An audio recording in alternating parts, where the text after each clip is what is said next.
what was interesting was that when I thought back to that moment, I realized I realized then that it was a moment I had that was very vivid in my mind. I mean, like, I can still picture the exact color of that object that I was supposed to return.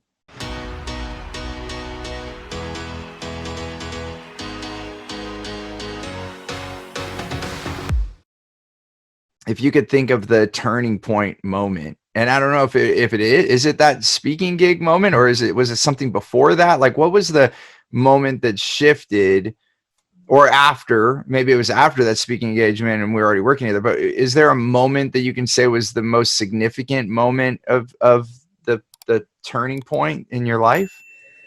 Um, I think that there have been several pieces, sort of like points on the curve, Okay. but I will say there was one it was actually during the first one-to-one experience that we had together, and it was engaging some NLP process around a memory that I had from when I was an experience I had as a young girl, where basically my mom had told me that I and bless my mom, she's absolutely wonderful mom, but without realizing what kind of an experience she was creating for me, Yeah. uh, she thought I was receiving too much from this friend of mine who he gave me this gift, and she told me I had to return it because it was too much. And I got this message, I'm not allowed to have too much, whatever that is. Right. And, I wanted more than apparently I was supposed to have. And that, so I've always sort of carried this very quiet, but definitely there, feeling of it's okay to have enough, but it's not okay to have too much, without even knowing what that means. Right. Right. Very, very limiting. Right. Right. Yeah. Because, yeah, what is enough? Just enough to have food or to scrape by? Like, what is too much? According to whom? All these things that we could ask ourselves that Right. make it very vague, right? A Yeah. very vague Yeah. recipe to not Yeah. a whole lot of happiness. Yeah. Yeah. Yeah. Yeah. Yeah. And it's those things, and thanks for being so vulnerable and sharing on this, because these are the things that are unseen. They're, like, who would have thought that would be the thing, like, prior to that, did you have any evidence? I mean, now maybe looking back, you could say, oh yeah, look at what I did there and look what I did there. It's obviously due to this information. But prior to that moment, that time that we sat down and uncovered that, was it undetected? It was undetected. What was interesting was that when I thought back to that moment, I realized I realized then that it was a moment I had that was very vivid in my mind. I mean, like, I can still picture the exact color of that object that I was supposed to return. Like, it's still so vivid to me, Right. but shifting how that experience, how I now, and how now I can, like, revisit that experience and it doesn't have the same kind of pain and limitation Yeah. that it did before we kind of uncovered that as a thing, as a moment. Right. Yeah, because our adult consciousness can start to break that down, but when it's unconscious, that when it's subconscious, when we're not thinking about it, it's there. And that's the wonderful work of the neurolinguistics programming, and also the family systemic patterning that I learned from Bert Hellinger, and what I learned from Carl Buchheit around the NLP side. It changed my life. And even I had learned about this before I met Carl, because I met one of his students, and then that changed my life. And that's why I chose to bring that into my life's work, because I saw, wow, what an impact many stories like what you just stated I had. I'm like, oh my gosh, I had no idea that was affecting me in this way, and stopping me from having this. And I can remember a moment when I was in my car and I was like, oh, this is mine. because mine was a little different flavor. Like we all have our things, but mine, I didn't realize at the time, was that I would lose things. So no matter how much money I would make or how many things, then things would somehow disappear. And I had to work really hard to not let that happen.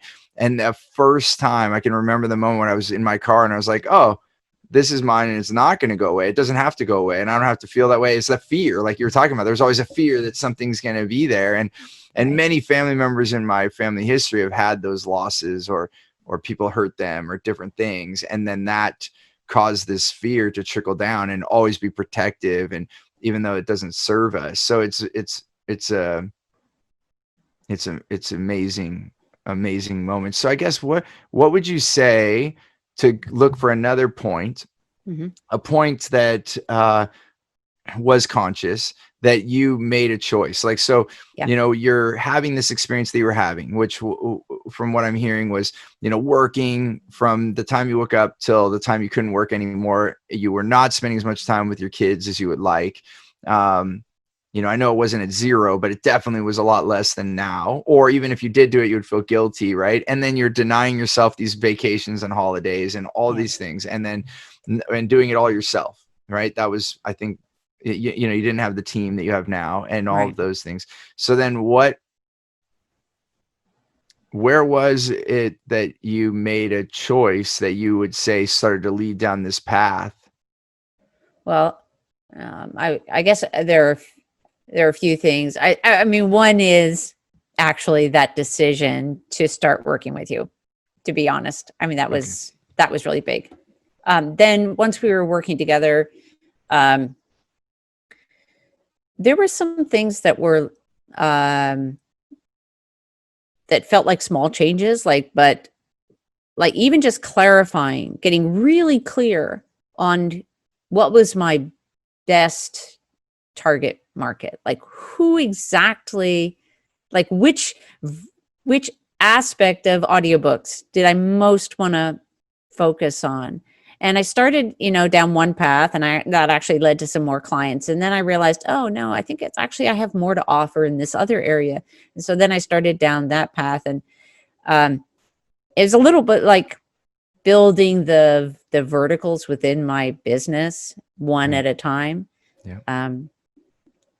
And I think that just getting clearer on where I can, and that came as a part of the process of figuring out my audio logo, or what you call the audio logo, that like, who are the people that I'm meant to work with?